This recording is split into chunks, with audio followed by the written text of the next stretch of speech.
Information Office. The theme of today's press briefing is the work on origins of COVID-19. We have with us Vice Minister of Science and Technology Xu Nanping, Vice Minister of National Health Commission Zeng Yixing, academician of Chinese Academy of Engineering, President of Peking Union Medical College, and Director of National Clinical Research Center for Respiratory Disease Wang Chen. Team leader from the Chinese side of the China WHO Joint Mission for the Global Study of Origins of SARS-CoV-2, Liang Wannian, Director of Wuhan National Biosafety Laboratory, CAS and Research Fellow of Wuhan Institute of Virology, Yuan Zhimin. They will give you a briefing on related work and answer questions of this topic. Now I'll give the floor to Mr. Zeng Yixing. Friends from the media, good morning.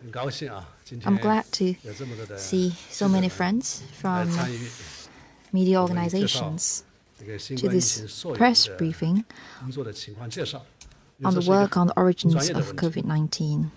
This is quite a specific topic. Since the start of COVID-19, each and every responsible country and each and every scientist with social responsibility very much hopes to get to the bottom of where the virus came from. This is of great significance for preventing the recurrence of similar diseases. On March 30th this year, WHO officially released the WHO convened Global Study of Origins of SARS-CoV-2 China Part Joint Report. This has set an excellent beginning for the research of global study of origins. Government, scientists, and media across the world pay high attention to this report. Over the past months, more and more scientific evidence show that this is a highly valuable, authoritative report that stands the test of time and history.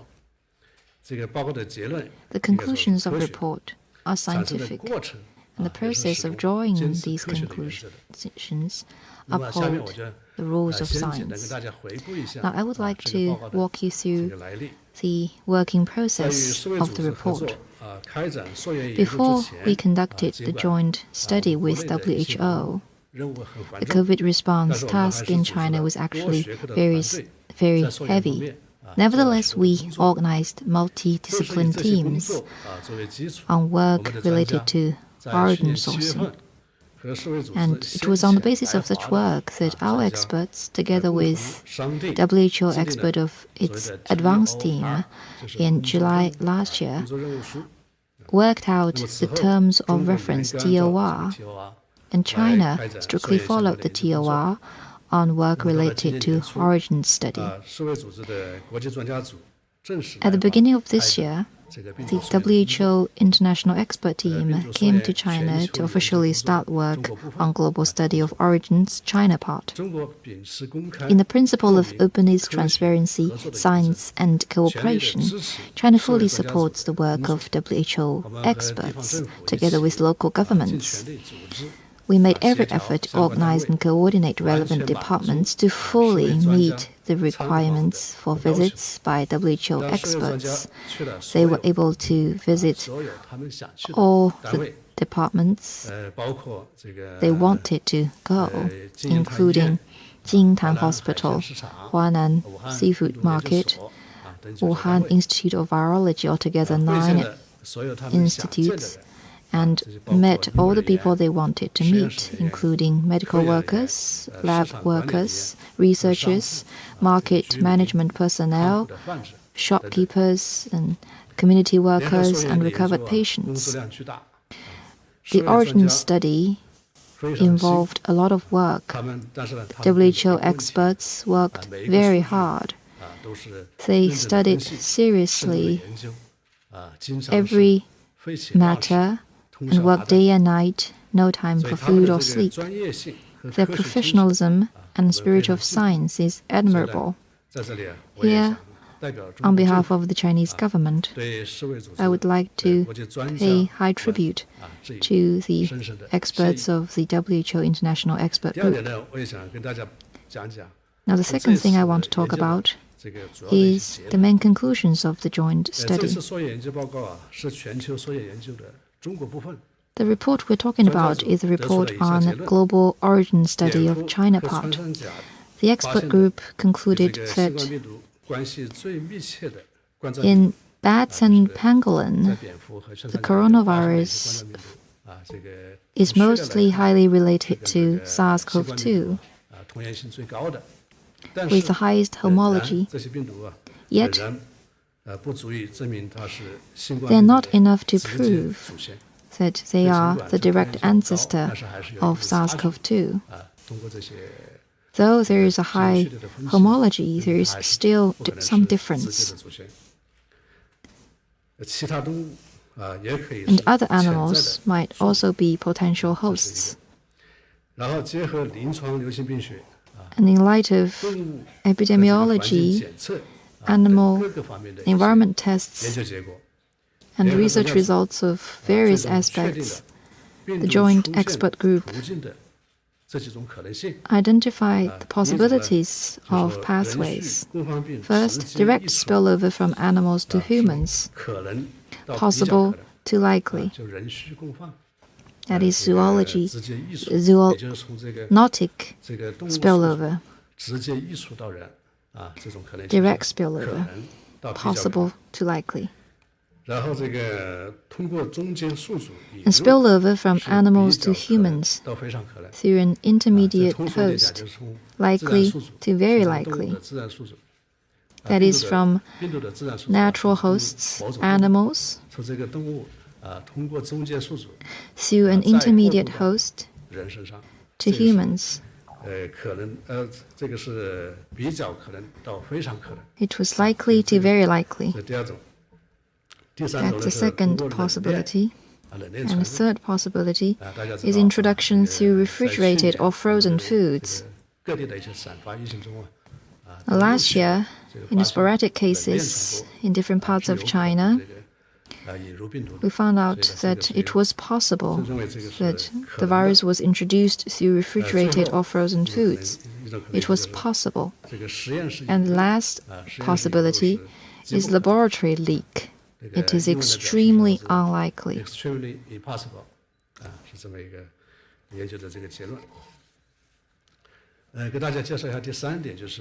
The third point I want to make is work on origin studies for the next phase. For one thing, on the China part report, where things need to be improved, we are actively supporting relevant department scientists to continue their work and to give feedback to WHO experts in a timely manner. And the China part report has identified a direct direction for next phase origin study in multiple places, multiple countries under the global framework. We need to follow that direction and take forward. Let me also say that the WHO convened Global Study of Origin is an excellent international joint cooperation, and together with WHO, we have identified an effective working mechanism and method to cope with emerging infectious diseases. WHO experts and Chinese experts have established sound cooperation mechanism, and they worked excellent together. Such excellent collaboration is of great significance for advancing related work.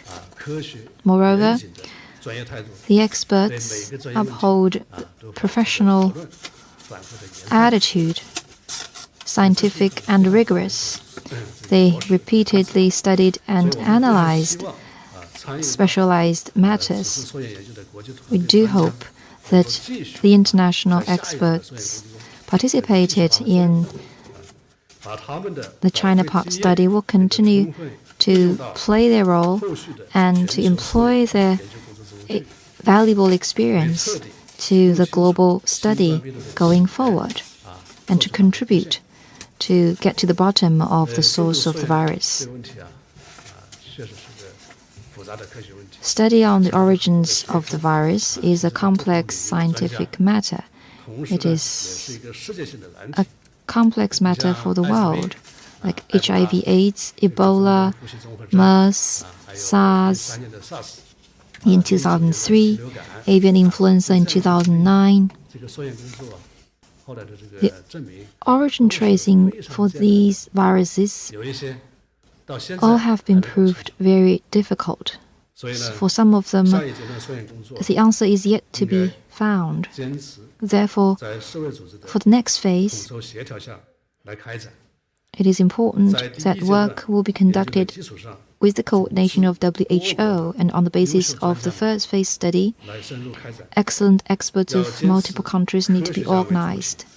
Scientists must be the main actors in the studies, and we call for greater exchange and cooperation, information sharing, and conduct such work on the scientific track. That's all for my opening remarks. Thank you. Thank you, Mr. Zeng Yixing. Now I will open the floor for questions. Please identify yourselves before you raise questions. Now the floor is open.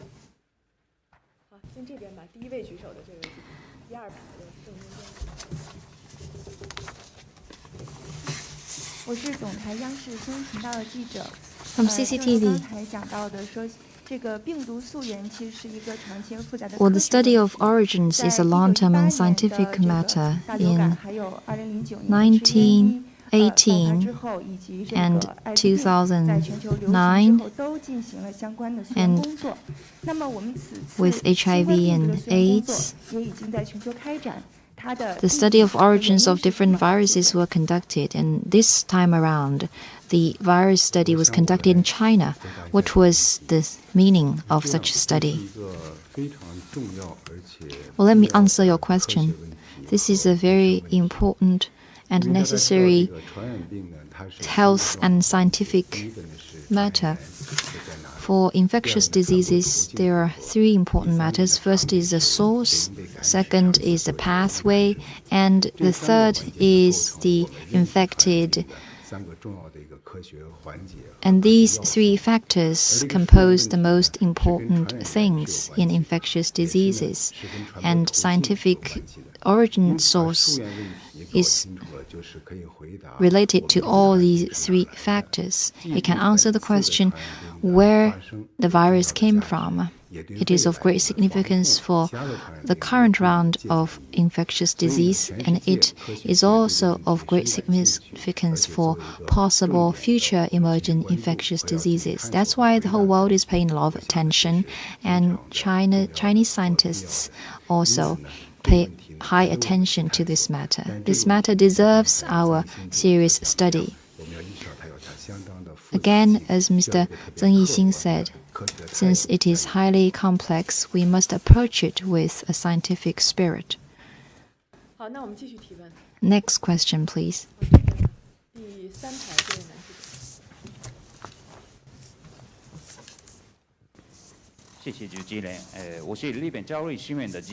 Thank you. With Asahi News, I have two questions.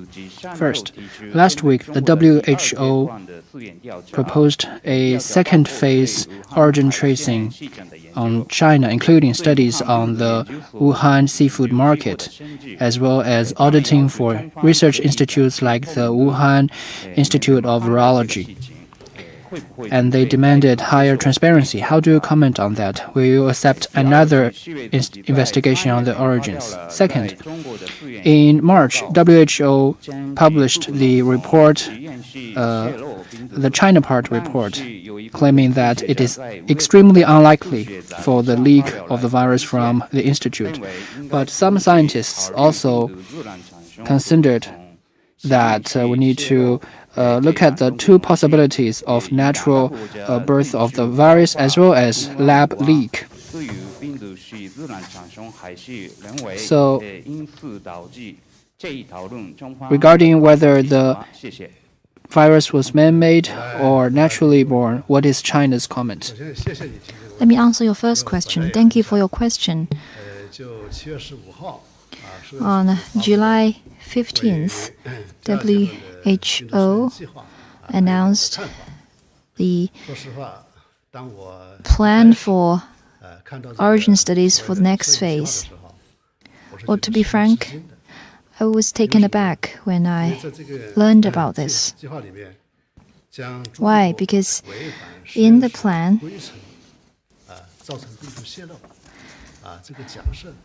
it set as a priority the hypothesis of China violated the lab protocols.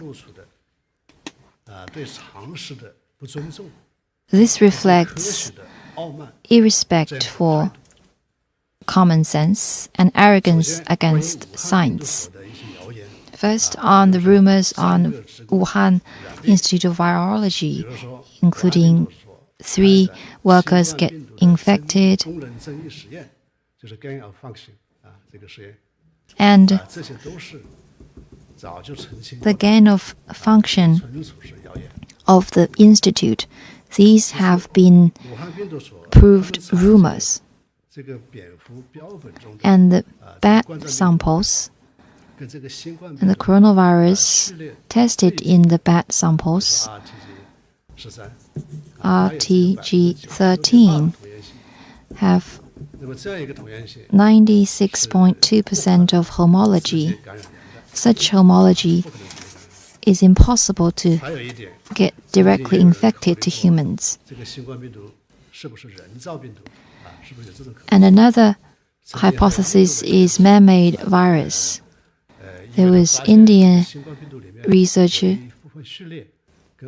who found that part of the sequence share homology with HIV/AIDS, and he wrote a paper on the possibilities of man-made virus. And in the pre-printing stage, the paper was refuted by fellow scientists in other countries, and the paper didn't get to be published.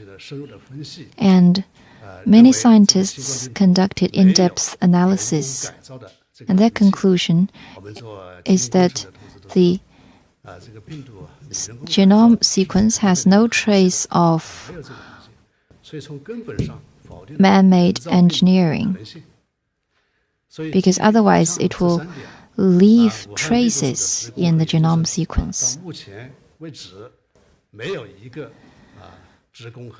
No worker or researcher in the Wuhan Institute of Virology got infected by coronavirus.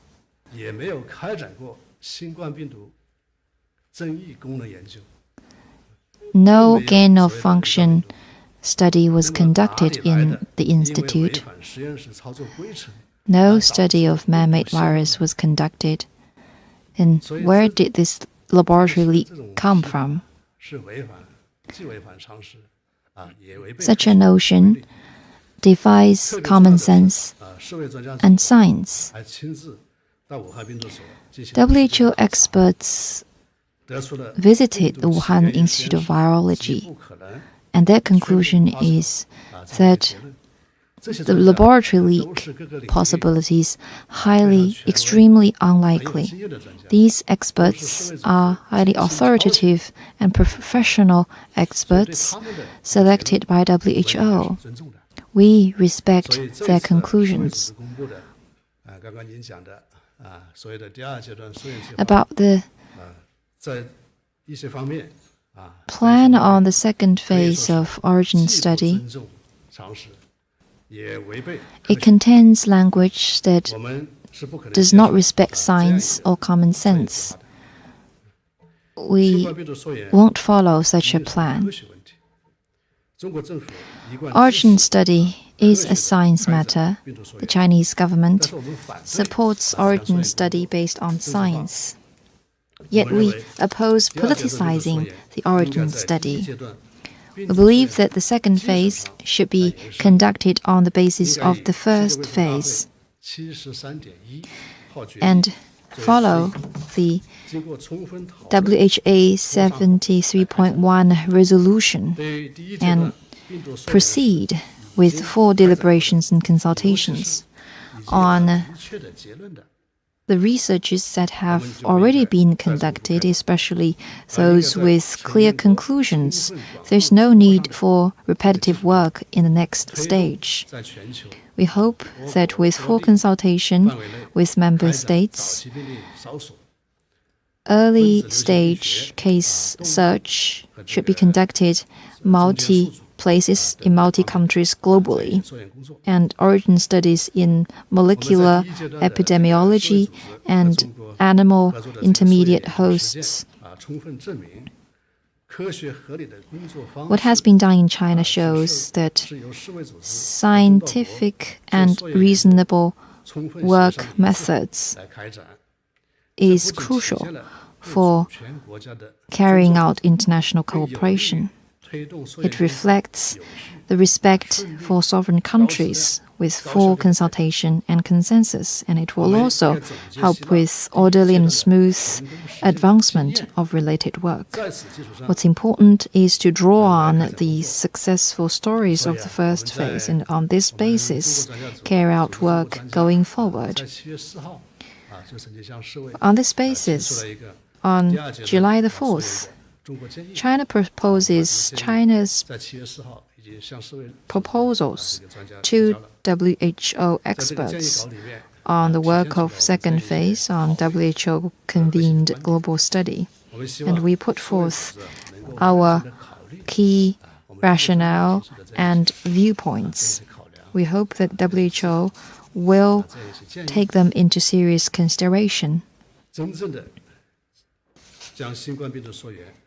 and truly approach origin studies as a science matter to stay free from political interference and to facilitate steady origin study in multiple places, multiple countries across the world, to step up scientific research cooperation among different countries and do our utmost to prevent recurrence of similar viruses of animals or humans.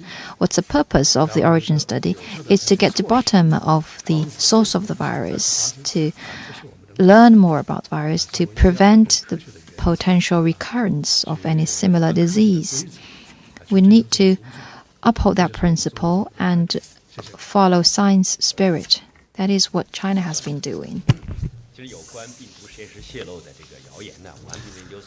Well, regarding the rumors for the leak from the institute, the Wuhan Institute has made a lot of elaborations, and just now Minister Zheng made some remarks, and let me add a few words. It has been a general consensus by the academic community that the coronavirus was naturally generated. And the experts issued another statement saying that no evidence can support the theory of laboratory leak from China. On the 7th of July, 21 scientists from the United States, United Kingdom, Australia, and other countries published an article stating that there is no evidence that the SARS-CoV-2 originated in the laboratory. There's no evidence that there's any connection between any early cases of the coronavirus and the Wuhan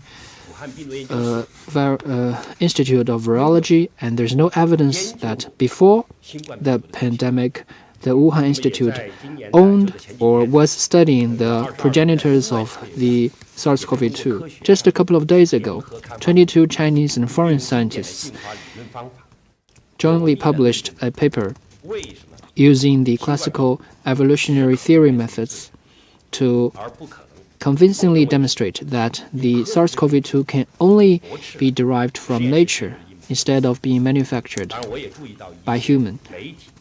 I also have noticed that some media outlets are watching closely the safety of Wuhan P4 laboratory. As a laboratory with the highest level of biosafety protection, Wuhan P4 laboratory, since its operation in 2018, has not had any pathogen leakage or personal infection accidents. It was designed and constructed as well as operated in accordance with international requirements and national standards. It has stable and reliable biosafety protection devices as well as a complete management system and a team of professional maintenance, management, and support. I can say this for sure that Wuhan P4 laboratory has a high level of management, staffing, and working methods, just on the same par with other international P4 laboratories.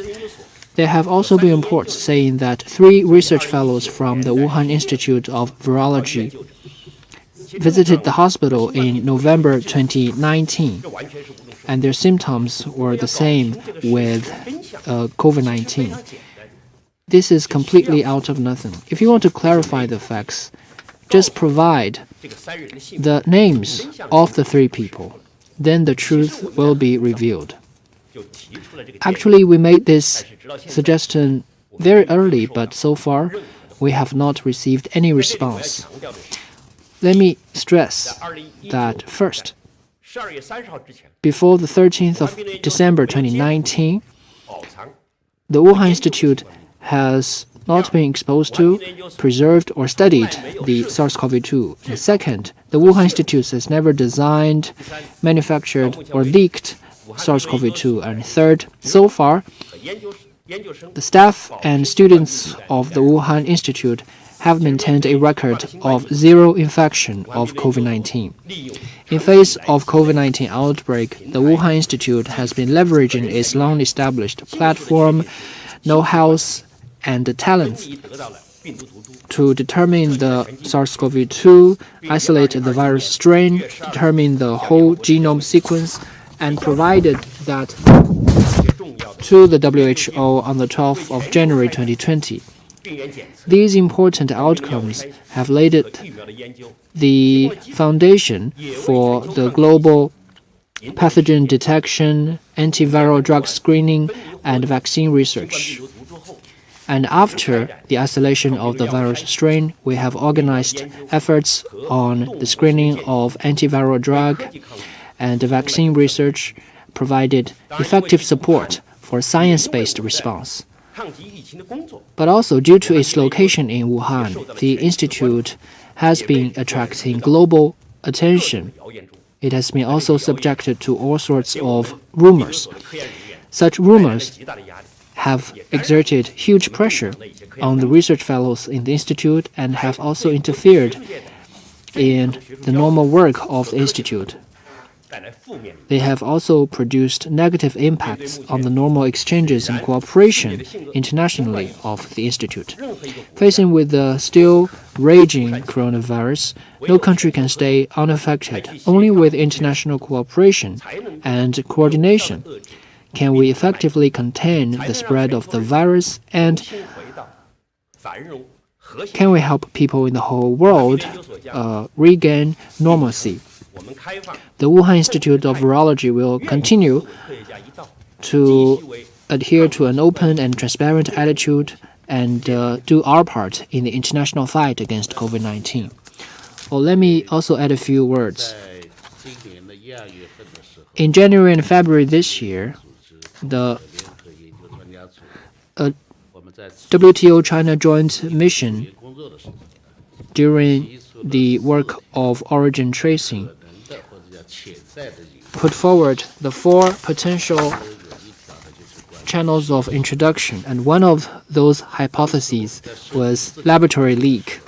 When we were thinking about those hypotheses, we combined our previous experience, particularly our knowledge on coronaviruses, including introduction from nature, introduction from wild animals, including through an intermediary host, or long-distance transmission through refrigerated or frozen foods, or a laboratory leak. And how can we arrive at our conclusion? Actually, we're focused on the material collection regarding the four hypotheses, including literature, data, and field trips.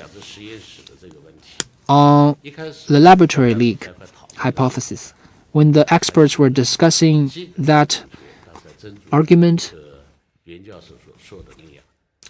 as Minister Zheng and Mr. Yuan mentioned, it can only have two options. First, a artificial synthesis, or second, a leak from the laboratory. And that depends on whether the institute has the virus or not. And the conclusion is very certain. The institute has never done such a study, and it does not have the virus. But to further verify this hypothesis, the experts visited the institute and learned about relevant information in a very thorough manner and talked to the research fellows and the management teams and held field trips, particularly on the protocols of its operation and on its management and safety mechanisms, including the research projects of the institute, previous projects, ongoing projects, etc. And after that, we discussed the matter in two perspectives. First, what evidences can support this hypothesis? And second, what are the evidence that do not support this hypothesis? On the 30th of March, in the report issued by the WHO, it has very detailed description, including our visit to the institute and very thorough records of that visit. And our final conclusion is that it was extremely unlikely for the laboratory leak. So there are 5 levels of possibility for the hypothesis. It is not 0 or 1. So for those 4 hypotheses, we had a semi-quantitative assessment from possible to likely to very likely and also down to extremely unlikely. And we think that the laboratory leak theory can be put into the bracket of extremely unlikely after discussion by the experts. And when we were drafting the joint report for the other introduction channels, from natural reservoir to human and natural reservoir to intermediary host to human, we had very clear conclusions and suggestions and future priorities and methodologies. But for the laboratory leak, we believed it was extremely unlikely, so that there is no necessity for us to invest more efforts or resources on this hypothesis. But we do not rule out the possibility that there could be some new evidence emerging that would call for further research. If some countries wish to do further studies on that, we Chinese experts would advise that relevant studies can be conducted in countries that have similar laboratories like the Wuhan Institute, and for the Wuhan Institute of Virology in particular, the experts have already done very thorough facts-finding and have come to their final conclusion. Thank you. Next question.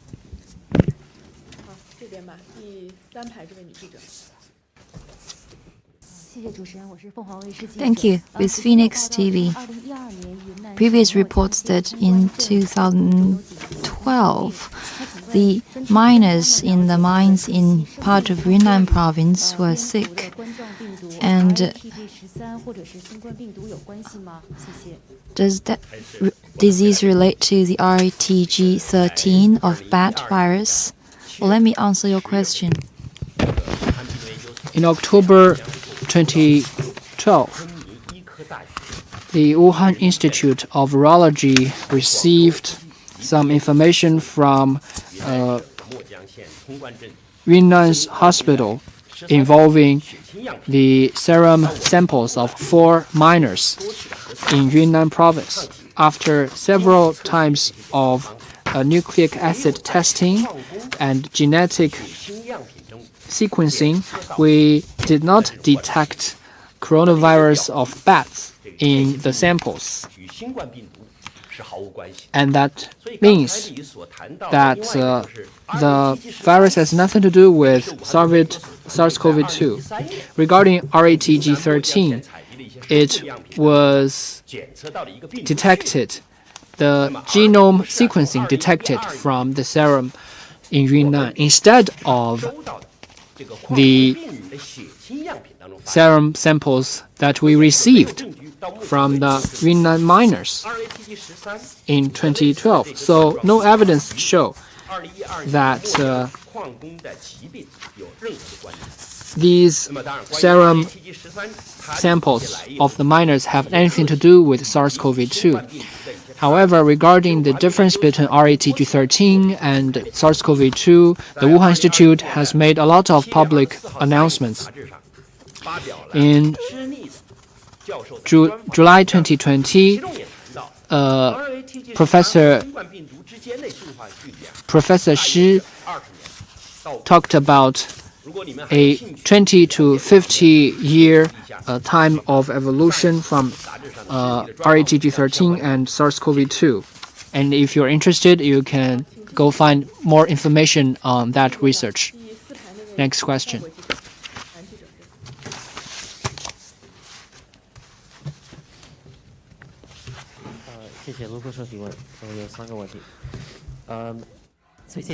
With Reuters, I have 3 questions. Recently, the WHO expressed concerns on information transparency. Is China willing to provide the raw data for the early transmission of the coronavirus? If not, what is the reason? Second, the Wuhan Institute of Virology manages a data bank for the virus. It was put offline in 2019. So the question is, has the Institute made public all the genetic sequencings that it has collected? And last question, in the joint report, the scientists have conducted testing for thousands of animal samples. Will China make more testings? Will studies be conducted for facilities and venues of animal reproduction? Will there be more bat species groups be researched? Thank you. Well, I'll take your first and third question.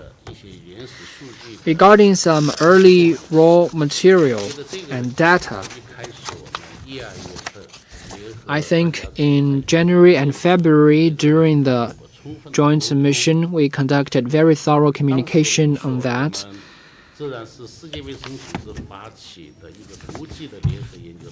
It was a WHO-convened international team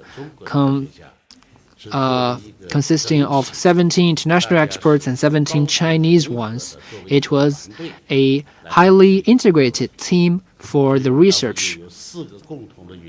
So we have 4 principles for that origin tracing.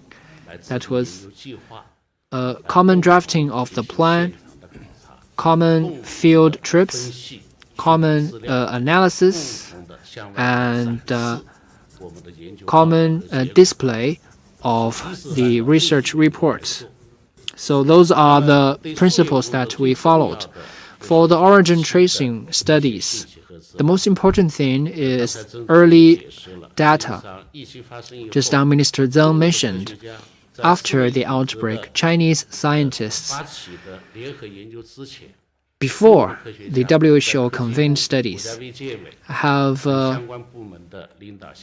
already been led by the National Health Commission and the Ministry of Science and Technology to carry out large-scale origin tracing work. What we cared about the most was on animals and on early cases. For the data of early patients, some people have been saying that we failed to provide the raw data for the 174 early patients. As a matter of fact, we displayed all the cases of the early patients. But according to Chinese regulations, the clinical data and epidemiological data and the laboratory testing data, they all concern privacy. If we made them public altogether, it would not be in line with relevant regulations. So we Chinese experts worked with foreign experts on the data available and tried to find the patterns from the cases. And we worked on the conclusions together. But to protect the privacy of the patients, we did not agree to provide the raw data and did not allow the data to be copied. And this practice was fully understood by the foreign experts. And this is also an international practice, not just China. So later, we also made a lot of explanations regarding not providing raw data. It was a too generalized idea. We provided them for reference. We believe that is also a provision of the data, only that we did not allow the data to be copied. Second, what can be defined as raw data? Do we need to provide all the original data at every turn? Or can we put the data in order and then display the data? I think the international experts did not have any problem with the data provided by the Chinese side for joint research. So this is what I hope to add. So we did not intentionally decline to provide the raw data. And you cannot say that the report was biased because of what happened on the raw materials. Your third question on researches on animals.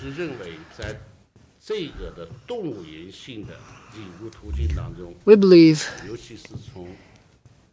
in terms of animal-to-human introduction, particularly via an intermediary host, it is very likely. So we would suggest that in the future, more efforts can be put into this area, and this can be made a top priority. Chinese scientists have done a lot of work in this regard. I recall that when we were visiting Wuhan, the Chinese side displayed the testing results for animals in the market. As Minister Zheng mentioned, there was no positive testing results.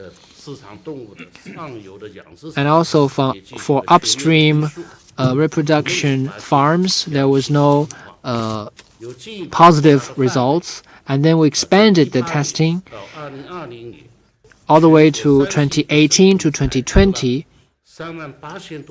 all the 38,000 samples all over the country and over 41,000 samples for wild animals. In terms of nucleic acid and antibody testing, there was no positive results detected. So the category, the scope, and the testing methodologies were all laid out in the joint report.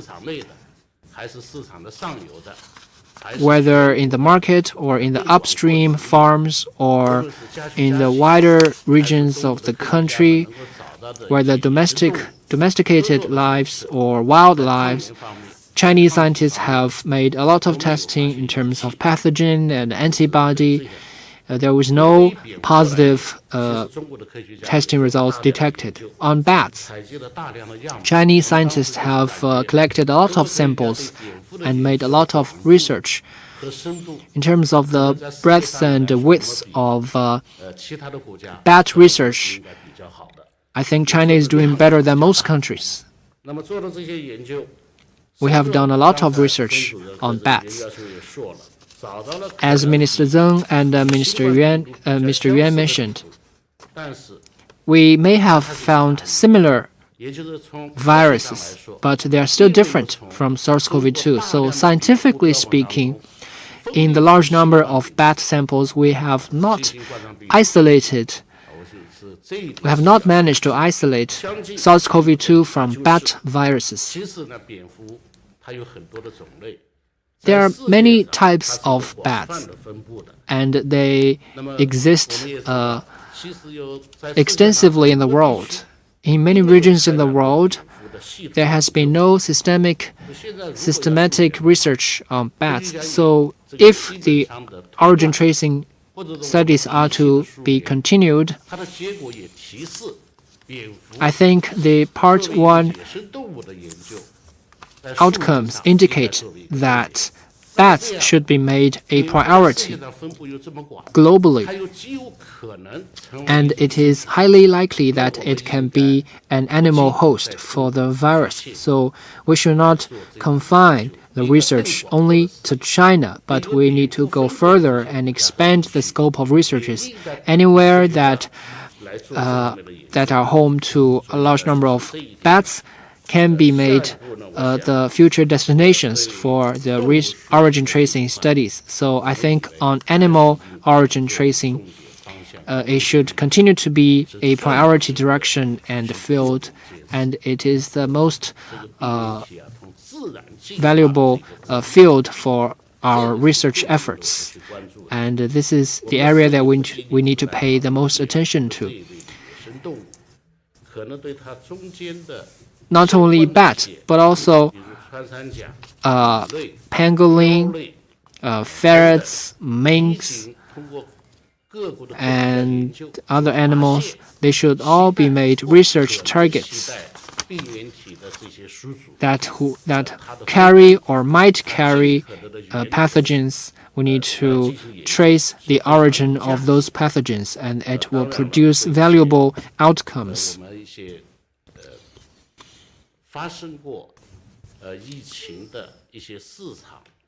And also for markets and farms and upstream and lower stream institutions, I think relevant researches can also be conducted. So after the conclusion of the joint mission in China, we have been making a lot of efforts in this field. And we do hope that scientists all over the world can do this together with a focus on the evolution in terms of animals. About the database the journalists talk about, it was actually a primary framework established by the Institute. The database has been improving and taking into consideration the management of website and the personal and work website email address has been attacked viciously for the safety, cyber safety and security. The database is shared within the institute. Well, after the team has been taking stock of the raw data, it will be published as in papers for display and for searching. As we know that raw material need to be analyzed and sorted and be published in papers, and this is only a common practice in the scientific community. And the Wuhan Institute will continue to display and share the data following the rules of the scientific community. We always maintain that research information should be publicly shared, and after gaining the pathogen outcomes, we provided relevant information to the WHO. In February 2020, Professor Shi and the team published a paper on Science or on Nature, proposing that the coronavirus can originate from nature. And after we have discovered that several drugs have antiviral activity to the virus, we shared our research outcome in international journals in February 2020, and we have also worked with the WHO, the American Academy of Sciences, and the French National Health and Medical Research Institution, etc., to convey video teleconferencing to share with them our outcome in terms of SARS-CoV-2 animal model, antiviral drug screening, and inactivated vaccine research. The laboratory always adhere to the principle of openness, sharing, and transparency. In the past 4 years, we have held a series of symposiums on biosafety, laboratory management, and technology management. We have also been taking an active part in regional and international cooperation on biosafety laboratories. We have been designated the UNSGM laboratory and a member of the GHOLD to share our experience and advancement with our international peers. Our staff have also been trained in countries like France, the US, and Canada, and we have invited experts from France, the US, Canada, the UK, and Germany to share experience so that we can work together for the safe, stable, and efficient operation of biosafety laboratories throughout the world. Thank you. Next question.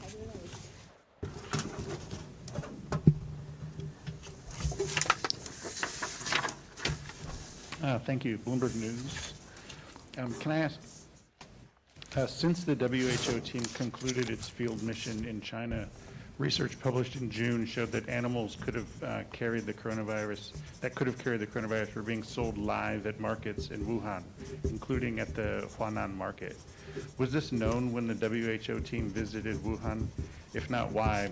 And what investigation of these animals has taken place? Additionally, what communication has there been between China and the WHO about these animals? Second question, what progress has been made in checking for SARS-CoV-2 antibodies in the stored blood of Hubei residents collected in 2019? Thank you. 彭博新闻社一共有2个问题。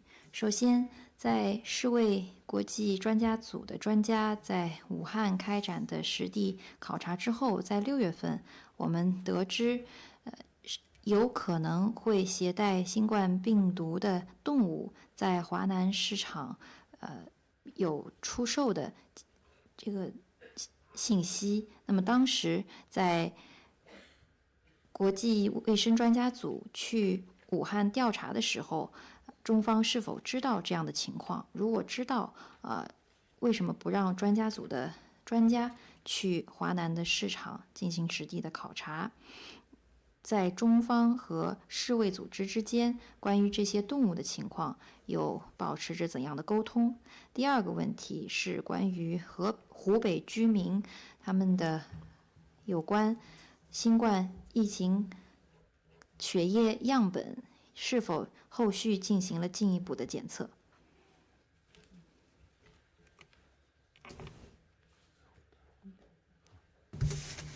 好了，我来回答你这两个问题。第一个问题 Let me take your two questions. First, on 当时在1、2月 what you said. 联合专家组工作的时候， In January and February, when the team was working in Wuhan, we were not aware of that information, and I can let you know that the joint team spent half a day in the Huanan seafood market for a field trip, 有关的商户 and we communicated with the sellers and the management team of the market to learn in details about the information of the market, including the stalls, the plan of the market, 管理的情况、 the management of the market, 监管的一些规定。 as well as the supervision 那么那个时候我们对 or regulation of the 华南 market. 海鲜市场，因为当时已经关闭了， The market was already closed by then, 状态， so it was not in operation. 花了好几个小时。 We spent hours in the market to be followed 华 by 南海鲜市场， discussion. 无论从销售人员 So, 到我们 in terms of 顾客的 both 结构和状况， the 到销售 sellers and the buyers and the products that were sold in the market, 都是全部是展示 all the available information 共同的研究 was provided to the experts for discussion. 去了，并不是 So 没有 we did go to the 那么 market. 其实联合专家组2月10号，国外的专家回 On the 10th of February, 专家 the foreign experts left 保持着良好的 China, 通课联系， and after that, 因为结 we 束 Chinese experts have kept in close contact with them because there are a lot of scientific issues that needed to be discussed. 联合专家组 You may have noticed that on the 9th of February, we held a press conference in Wuhan, 有报告的 and the final report was released on the 30th of March by the WHO 那么 officially. 这个事件，我们几乎是每天都 And 和 during this period, we kept 在一 in 块 communication with the 17 foreign experts on a daily basis to refine the drafting of the report 讨论。 and to discuss on the accurate phrasing of 我 the 们实际上现在 report. 一直是保持 And after the report was released, we have continued to maintain in good communication 后续的工作 on 一些科学 the 的 road, 问题 on the work ahead, and on some scientific issues. Chinese and foreign experts are talking to each other very closely. Just now, Minister Zeng mentioned that on 要做 the WHO's proposal of a second phase origin tracing studies, the Chinese experts also studied that proposal. According to our experience and feeling on the phase 1 studies, particularly on the basis of the report of the phase 1 studies, in a responsible manner, the Chinese experts 世卫组织 drafted 第二阶段溯源的一个建议， its suggestion on the WHO convened second phase origin tracing studies. 专家都进行了一些讨论， And we 做了一些 discussed thoroughly with foreign experts 希望呢，他们从 for that 他们 suggestion. 的角度 We 也能给世卫组织 also hope that the foreign experts can make their suggestions to the WHO 提供依据， in their perspectives. 保持良好的 So 关系。 we have been keeping in very good 在整个的溯源过程当中， relationship. 是一个科学的问题嘛， So this is a scientific matter, 都是别人 and scientists 求真的 always communicate with each other in a common pursuit of truth. 我是回答你的第一个问题。 So this is to answer your first question.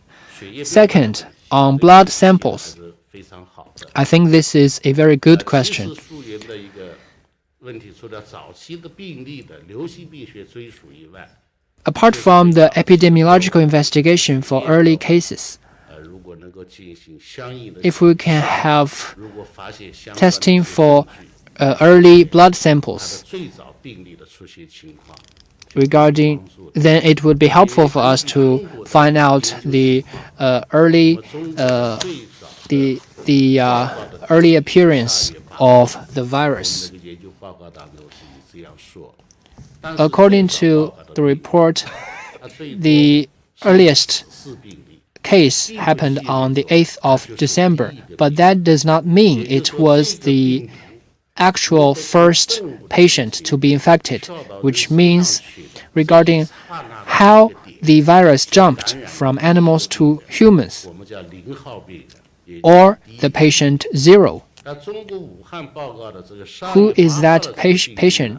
The 我们这一次的研究 December 8th 过去中国科 case 学家的 in 一些相 Wuhan 关的研究论文 was 也充分的表明，它很可能不是0号病例，可能在这个 Not 之前， believed to be patient 但 0, 是最可能 and there could be even earlier cases. 那么有 But 另一 where 种 are 概 they? 念 Or where were 最 they? 早报告病例的地区不一定就是病毒发生 So 从动物 the region that reported 过渡的地区。 infection the first 刚才曾主 may 任 not be the region where 建的问题， the virus jumped from animals to 但 humans, 这个是需要研究。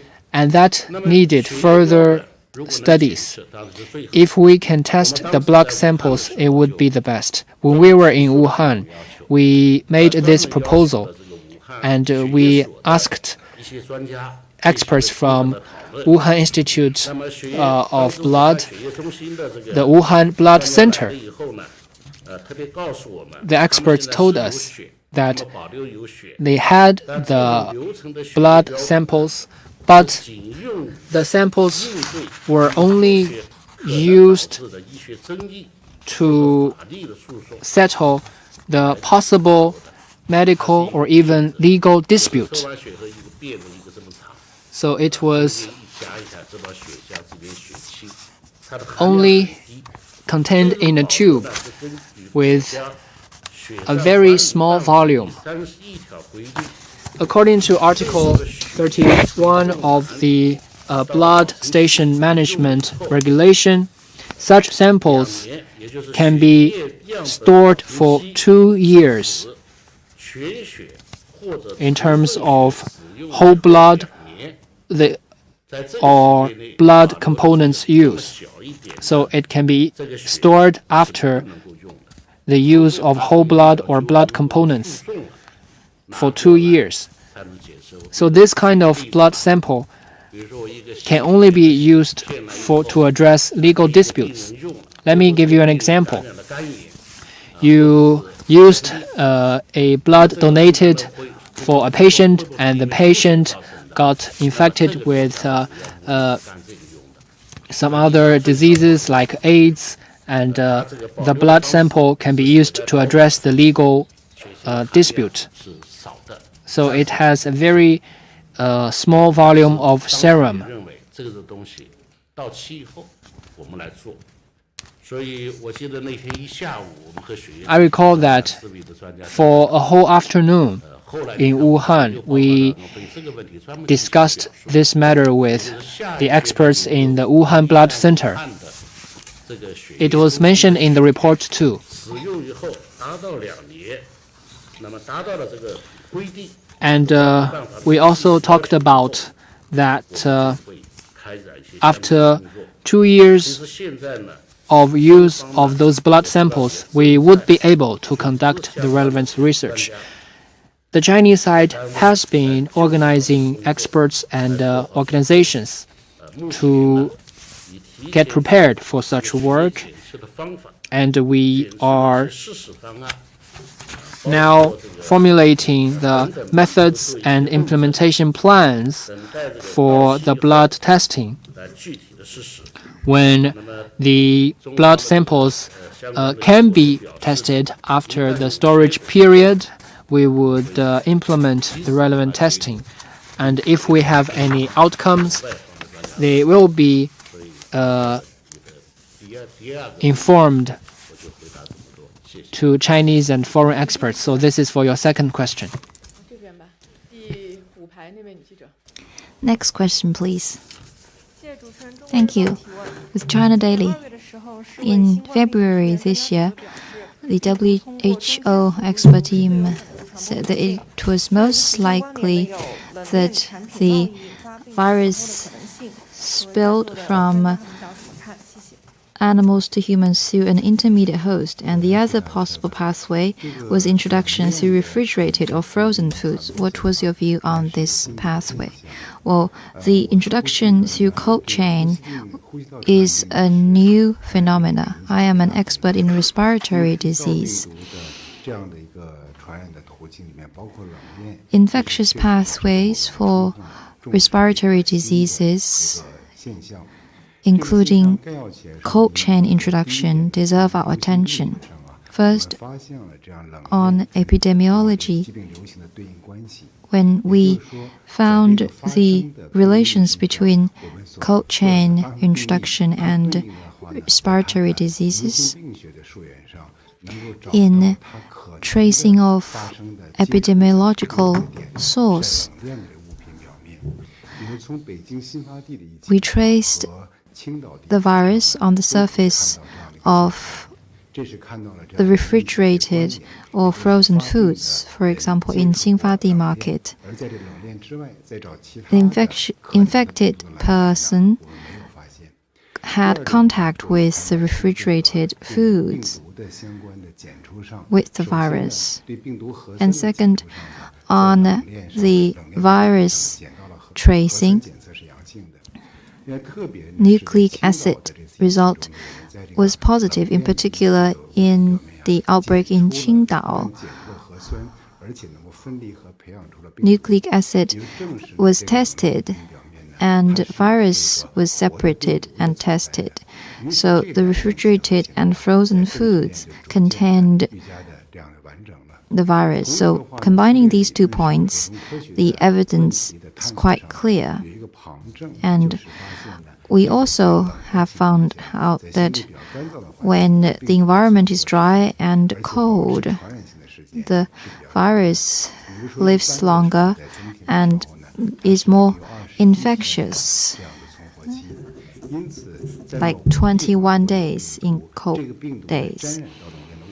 If the virus got on the frozen or refrigerated foods, the environment is relatively cold, and then the virus is transmitted across different places via the cold chain. So this is a new phenomena that was studied, and the evidence chain is quite complete. So this phenomena deserves our high attention.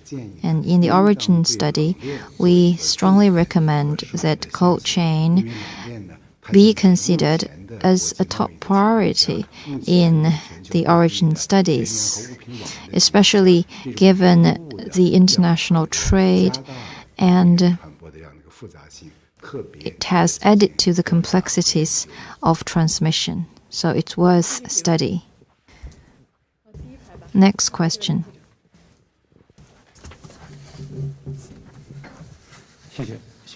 Thank you. From Xinhua News Agency. Since the start of COVID-19, research has played an important role. What has the Ministry of Science and Technology done in the origin study? Well, let me answer your question. Thank you. Well, today I feel that the house is full and many of you listened attentively with a serious attitude. And this shows that many of you have come to realize that origin study is a serious matter. In essence, it is a science matter. Science research plays a significant role in origin study. The Chinese government takes very seriously origin studies. Since the start of COVID-19, we identified 5 major directions of research, and origin study is one of the 5 priorities. Now, the Chinese government made it quite clear that the science community needs to make every effort and uphold an attitude of openness, transparency, and responsibility to answer well the major question of where the virus came from. And for that to happen, the Ministry of Science and Technology has organized research teams to conduct joint research and studies with priorities on animal, humans, molecules, and environment. And we conducted our work in a science-based way. Let me give you an example. When we identified human-to-human transmission, the question is, will it be transmitted from human to animal? Where did the virus came from? Was it animal-to-human transmission? That was the matter of origin tracing regarding animals. We organized experts nationwide and conducted studies on wildlife and domesticated animals across China. We conducted various tests involving 40 to 50 animals, including pigs, oxes, sheep, chicken, duck, goose, pigeon, turkey, hare, and boar. Altogether, 80,000 samples. No positive result for antibody or nucleic acid tests. And on that basis, tests were taken in laboratories in different categories so that we can get a clearer picture and get a clear direction of our tests going forward. And second, to identify the source of the virus, bats have become the center of attention, and research teams conducted tests, especially on the similarities or homology of genetic sequence. IETG13 has the highest homology with 96.2%. And with further studies, we found out that the RBD homology is only 89.3% with amino acid homology. And further tests show that IETG13 compared with coronavirus, it has drastic difference in terms of infectious capabilities. So the conclusion is that the evolution relations is quite distant. 50 to 80 years, as researcher Yuan just talked about, it was quite distant. Apart from bats, researchers also conducted tests on other animals that might carry coronavirus related to SARS-CoV-2. For example, scientists tested multiple strands of coronaviruses in the pangolin smuggled and intercepted by the customs. The genome homology is as high as 92.4%, and one strand amino acid homology as high as 96.9%, higher than IETG13. So based on these tests and research, scientists believe that it is likely that coronavirus on pangolin might play a role in the evolution of coronavirus. In the molecular origin tracing and other directions, Chinese scientists have also done tests and research. As of July 19th, together with the United States and the UK and other countries, they have published over 225 articles, and Chinese teams published research articles altogether 352. And Chinese and American medical and research experts have had 6 video conferences on COVID response. We have actively carried out data and information sharing on science research. Based on the China Bioinfo Center, we established a coronavirus info database shared with the world, and altogether 2.53 million genome sequences have been uploaded and shared. Origin study is a difficult science matter. There are many uncertainties. It remains a heavy task. And we need to recognize that origin study is a highly important work. We must answer the major question where the virus came from. Despite the difficulties and odds, we must uphold the attitude of science, the methods of science, and facts of science to conduct science-based method origin studies. Can we reveal the truth?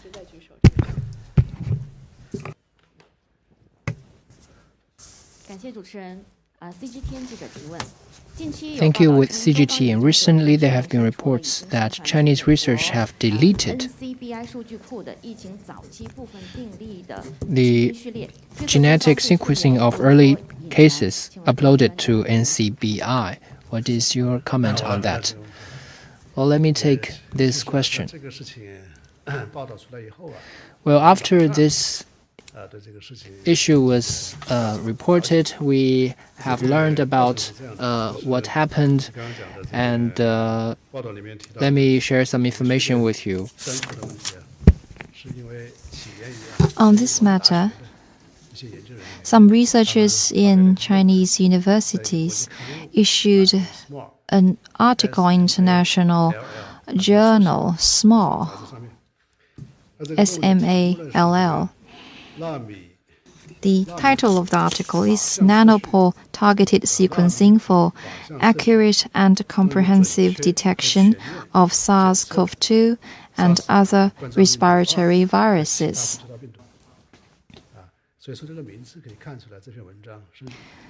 So you can tell from the title of the article, it is about the method of sequencing test.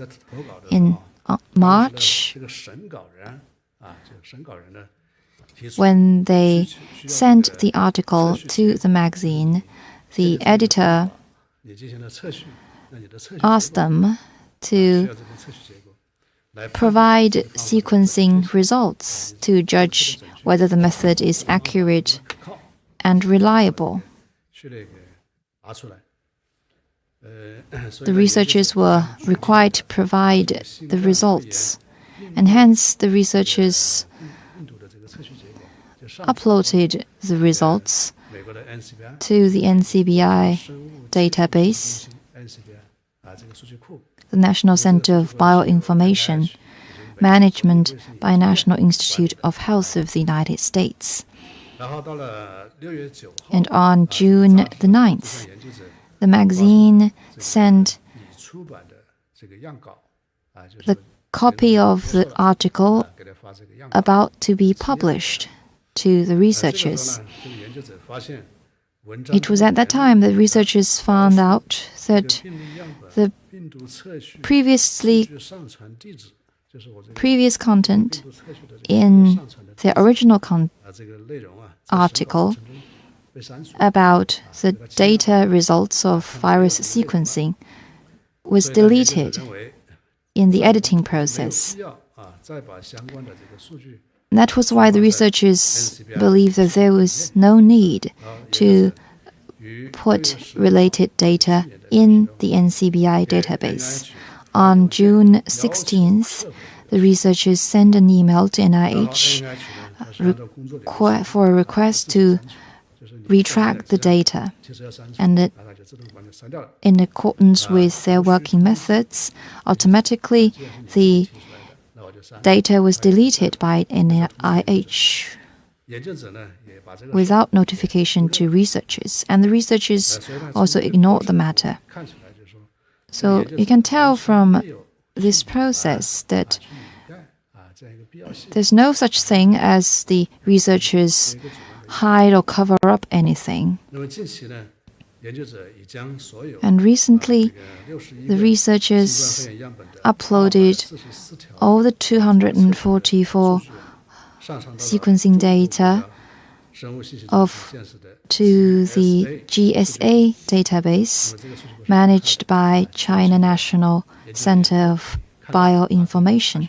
The database is open. Researchers around the world can have access to it. According to our knowledge, the earliest sample time was January 30th, some time after the start of COVID-19. They were not early-stage samples.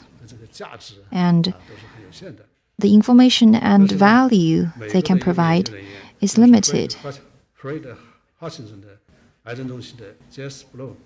Jesse Bloom, an American researcher from Hutchinson Cancer Center, without prior confirmation notification of Chinese researchers and without any knowledge of what actually happened, fabricated a conspiracy theory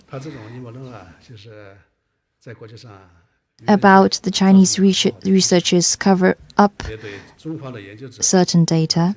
It has created a negative image in international publicity against Chinese researchers and China. Such actions violate science spirit and the law. Such a conspiracy theory has been criticized by experts in other countries. It is unscientific.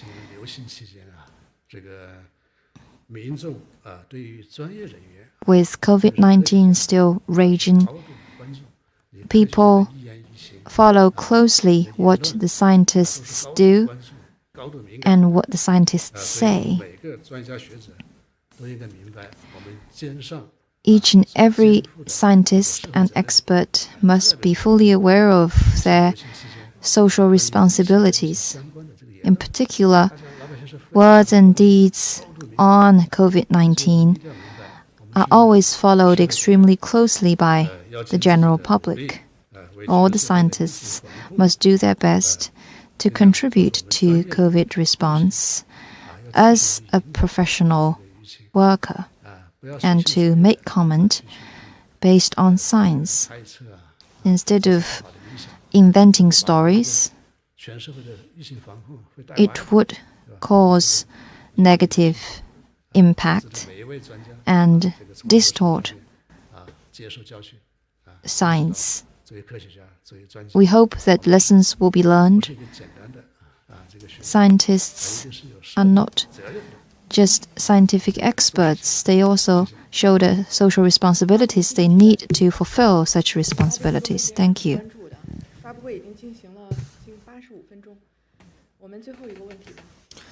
Last question.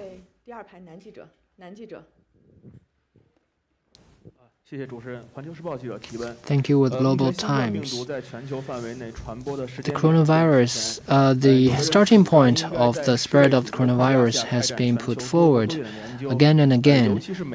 Some are calling for researchers in some other countries, including the United States. What is your comment? Well, let me take your question and I'll see if other colleagues have anything to add.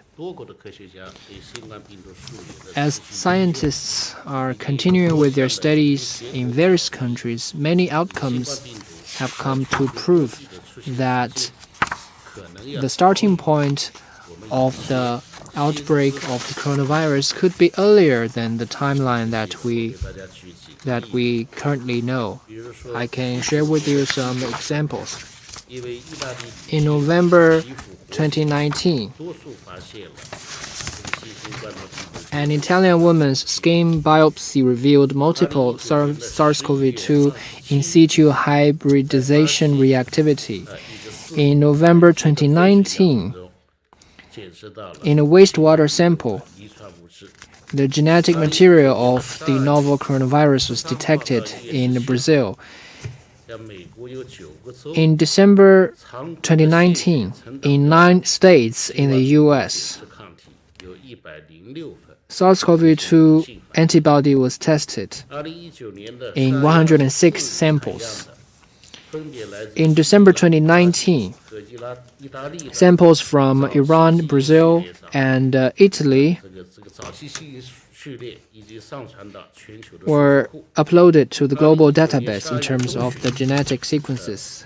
In December 2019, there were reports in France that the prevalence of neutralizing antibodies was increasing. On the 27th of December 2019, the RT-PCR testing for SARS-CoV-2 of a throat swab from a patient in France was positive. In January 2020, in a wastewater sample in Barcelona, Spain, it was tested positive for SARS-CoV-2.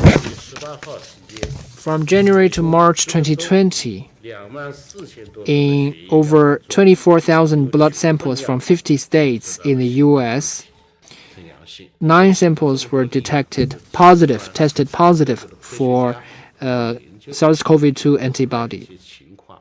So these are the examples of the research outcomes of many scientists.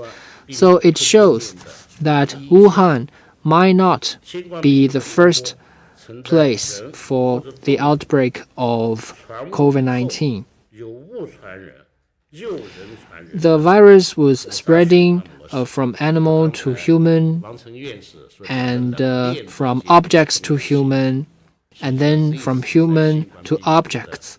So it has been a repeated model.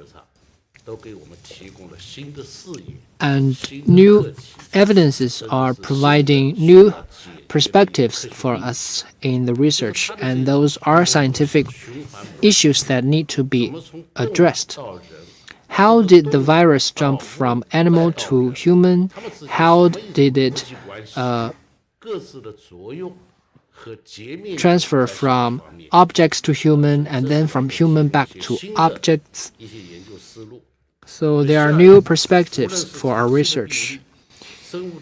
As we go forward, for early cases, biological samples, genetic sequences, natural hosts, intermediary hosts, or cold chain, all these subjects require joint research in multiple countries and multiple places in the world. We need to learn about the global spread of the virus, and to do that, we need to have a more in-depth understanding of the diversity and the evolution of the virus in animal hosts, as well as the interaction among animals, the environment, and humans.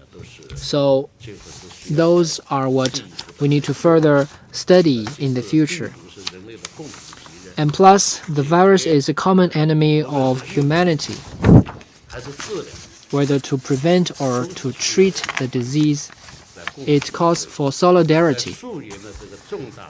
On the important and complex challenge of origin tracing, it also necessitates the cooperation of scientists from all over the world, as well as the cooperation of the general public. Thank you. Well, let me share with you my observation. That is, there has been international scientific discoveries that prompt more possibilities. It is a very complex and diversified issue. So we need not confine our horizon to a single place. That is to say, we need to carry out multi-country, multi-place origin tracing study worldwide. Well, if there's nothing to add, let me thank all of you for coming to this press briefing.